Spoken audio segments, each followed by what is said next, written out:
د اوښکو امې لنډې کیسې قدرمنو اورېدونکو ستړي مه سئ په دې هیله چې جوړ او روغ به یاست. قدرمنو اورېدونکو نن درته یوه بله په زړه پورې او له عبرت نه ډکه کیسه وړاندې کوم. هیله ده چې تر پایه راسره مل پاتې سئ. د ملالۍ میړه جانباز نومېده او 3 کاله کېده چې له دې سره یې واده کړی و. جانباز په دوبۍ کې کار کاوه. په کال کې به یو وار کور ته راغلی او یوه اونۍ وروسته به بیرته ولاړی. خو ملالۍ د جانباز له مسافرۍ او بیلتون سره عادت سوې او خوشحاله ښکارېده. نه یې ګیله کوله او نه یې په تندي کې د خفګان نښې نښانې لیدل کېدې. په همدې صبر یې د خسرخیلو خواخوږي هم خپله کړې وه. په تېره بیا پر خسر ډېره ګرانه وه، خو 3 کاله وروسته یې ژوند بدلون وموندی او د بخت کاسه یې نسکوره سوه. خواښ یې ورته بلا سوه او ورځ په ورځ یې کرکه ځینې کوله. هره ورځ به یې پیغورونه ورکول او ورته ویل به یې وچې لښته یې، شاړه ځمکه یې، د واده دې 3 کاله کېږي خو د کوچني درک دې نسته. ملالۍ چې به دا پیغورونه واورېدل نو خپلې خونې ته به یې منډه کړله. هلته به یې له ځانه سره وژړل. نه پوهېده چې څه وکړي او چیرې پناه یوسي. بس همدا اوښکې وې چې د هغې زړه به یې تش کړ او لږ سکون به یې پیدا کړ. اخر ژړا د دې یو عادت وګرځېدی. وروسته یې همدې غمونو خوبونو ته هم لاره پیدا کړه. په خوب کې به یې هم ژړله. اخر یې خوب او ویښه سره ګډ سول. نه پوهېده چې خوب ویني او که په ویښه ده. کله چې به له خوبه راویښه سوه نو بالښت به یې په اوښکو لند خیشت و. اوس نو اوښکې د هغې له غاړې او ګریوان سره تړلې وې لکه د اوښکو امیل چې یې په غاړه کې وي. یوه ورځ یې د کور غولی جارو کاوه چې دروازه په زوره وټکېدله. د ملالۍ زړه په درزا سو. ویلې خدایه فضل وکړې. خسر یې دروازې ته ورغلی. له یو چا سره یې لنډې خبرې وکړې او بیرته کور ته راوګرځېدی. ملالۍ چې ور وکتل نو د خسر د مخ بڼه یې الوتې وه او سترګې یې له اوښکو ډکې وې. ملالۍ ور منډه کړله. ویلې بابا جانه خیرت خو دی. خسر یې ځان ټینګ نسو کړلی. په چغو یې پیل وکړ. ویلې لورې ملا مې ماته سوه. جانباز زوی مې وخوړی. جانباز خو ځوانې مرګ سو. وایي چې په دوبۍ کې یې موټر چکر کړی دی. له دې خبرې سره سم د ملالۍ خواښې لیورونه او د کور نور غړي له خونو راووتل او په یوه شیبه کې کور چغو او ژړاو په سر واخیستې. 3 ورځې وروسته یې د جانباز مړی کور ته راوړي. کله چې ملالۍ ورنږدې سوه نو خواښې یې سترګې پر رابرګې کړې. ویلې بدمرغې لرې څه چې زما زوی ته لاس ورنه وړې. زه له لومړۍ ورځې په تا پوهېدم چې ته بدمرغه او توره پښې به زما د ګل غوندې نازک زوی وڅټې.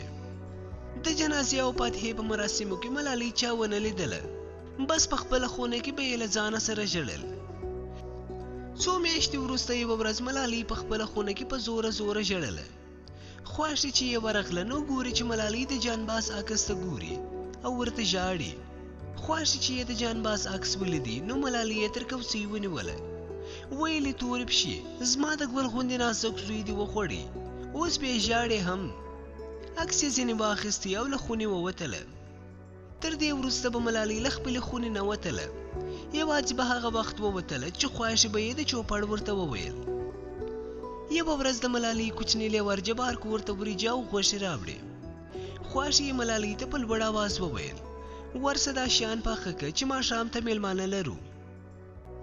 ملالۍ اوس د خواښې د هرې ورځې د ښکنځلو سره عادت سوې وه. نن هم بې له دې چې څه ووایي سمدلاسه پخلنځي ته ولاړه او په خپل کار لګیا سوه. کله چې ماښام میلمنو ډوډۍ وخوړه نو خواښې یې ملالۍ ور وغوښتله.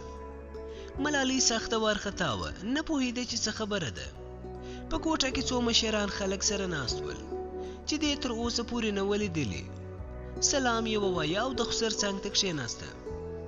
خسر یې غاړه تازه کړه او په مهربانه لهجه یې وویل لورې ستا کونتون موږ هم ځوروي. بس نو د خدای پیښې دي. زموږ او ستاسې قسمت خدای دغسې لیکلی و. کتاب وایي چې د ځوانې ښځې پر کور ناسته ښه نه وي. خدای دې میړه حق کړی دی. باید اوس نو بل میړه وکړې. تر څو پورې به همداسې ناسته یې. د ملالۍ زبون وهل سوی و، خبرې یې نسوې کولی. بابا جانه زه بل میړه نه کوم، بس همدا به مې قسمت و. که تاسې ډوډۍ راکوئ نو ستاسې سره کښېنم او که تاسې مې نه ساتئ نو د پلار کره ځم. د خسر تنده یې تریو سو او په جدي ډول یې وویل هر څوک یو رواج لري او موږ هم دا رواج لرو چې باید کونډه د خسرګنۍ په خوښه واده وکړي. موږ اوس فیصله کړې ده چې ته باید له جبار سره واده وکړې. د جبار د نوم په اورېدو سره ملالۍ هیښه پاتې سوه. په بنده ژبه یې وویل څه شي له جبار سره؟ هغه وویل هو جبار یادوم، زما زوی درشه یم. ملالۍ وویل بابا جانه جبار خو یوازې د 10 کالو دی او زه. هغه وویل څه پروا لري چې د 10 کالو دی، خدای به یې ځوان کړي. په دې وخت کې د ملالۍ تر خولې یوه لویه چیغه ووته او له دې سره سم بېسده سوه. یو وخت چې په سد راغله نو ګوري چې په خپله کوټه کې یوازې پرته ده.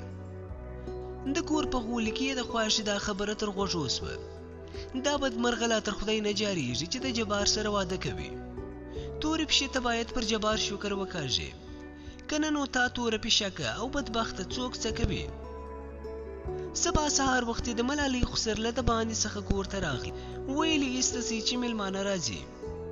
له دې سره سم د مسجد ملا صاحب او 2 نور سپین ږیري د ملالۍ د خسر خونې ته ننوتل. خسر یې له خونې راووت او ملالۍ ته یې په تریو تندي وویل وکیل دې څوک دی؟ ملالۍ په چغو شروع وکړه خو خسر یې چغو ته ونه کتل او بیرته میلمنو خونې ته ننوتې. یوه شېبه وروسته د میلمنو له خونې څخه د نکاح خطبه او دعا واورېدل سوه. جبار یو بدمرغه ماشوم و چې په لومړۍ شپه یې له ملالۍ څخه کوسۍ وچکوله. ملالۍ بله ناچاره یې ډېر ناز ورکاوه او د هغه هره خبره به یې منله، خو هغه به بیا هم پر کوچنۍ خبره وهله. ملالۍ نه پوهېده چې جبار ولې له دې سره داسې بد چلند کوي. هغه به ورځ په ورځ ډنګرېدله، اکثره وخت به وږې تږې ویده کېده. وروسته ټوخی ورته پیدا سو. یوه ورځ یو خسر ورته وویل چې لور یې ناروغه ښکاري، راځه چې ډاکټر ته دې یوسم. خو دې ځان ناګاره واچاوه. ویلې بابا جانه ډاکټر ته ضرورت نسته، زه ښه یم، بس یوازې لږ زکام یمه. پر ملالۍ اخر داسې ورځې هم راغلې چې له چوپړ نه پرته بله خونې نه راوتله. وروسته چې یې خواږې په ناروغۍ پوه سوه د چوپړ به یې هم نه ورته ویل. ویلې داسې نه چې خسر یې په خبر سي چې هغه ناروغه ده او ډاکټر ته یې بونسي او یا ګاونډیان خبر سي چې دا ناروغه ده. یوه ورځ یې د کور په غولي کې د خواښې اواز واورېدی چې خپل زوی ته یې ویل دا خیرن زړوکی دی اور نه اخلي، هیڅ بلا نه ده وهلې، ډاکټر ماکټر نه غواړي. بله ورځ یې د کور په غولي کې خواښې د خپلې لور سره د دې په اړه خبرې کولې. خبرې ډېرې وې خو ملالۍ یوازې دا جملې واورېدې خدای دې یې دا نن مړه کړي، ښه دی چې دا نوغې ورک سي، ویرېږم چې د بل زوی سر مې ونه خوري. یوه ورځ د ملالۍ خسر جبار ته وویل چې ورسه ملالۍ ډوډۍ ته راوبوله. جبار چې ورغلی نو د خونې دروازه د شا له خوا بنده وه. هر څومره چې یې وټکوله نو چا نه ورخلاصوله. په دې وخت کې یې خواښې هم راغله. د کړکۍ کړاپ سو او د ملالۍ له خونې څخه توره پښې راووته. خواښې یې تر کړکۍ خونې ته سر ور دننه کړ. ویلې اوف دا څنګه بد بوی دی، دا لاټه او بېکاره ښځه خپله خونه هم نسي پاکولی. ته ورته وګوره چې په پالان کې داسې په درانه خوب ویده ده لکه ټوله ورځ چې یې د کور کارونه کړي وي. په دې وخت کې یې بیا ور نارې کړې چې دروازه خلاصه کړه، خو چا جواب ورنه کړ. له دې سره یې خسر هم په ښکنځلو خوله پورې کړه او له درده سور او شین واوښتې. دروازه یې په لغته ووهله چې 2 پلې سوه. له دې سره سم ټول په ګډه خونې ته ورننوتل، خو ناببره ټول هېښ ودرېدل. ګوري چې ملالۍ مخکې لا مړه سوې ده.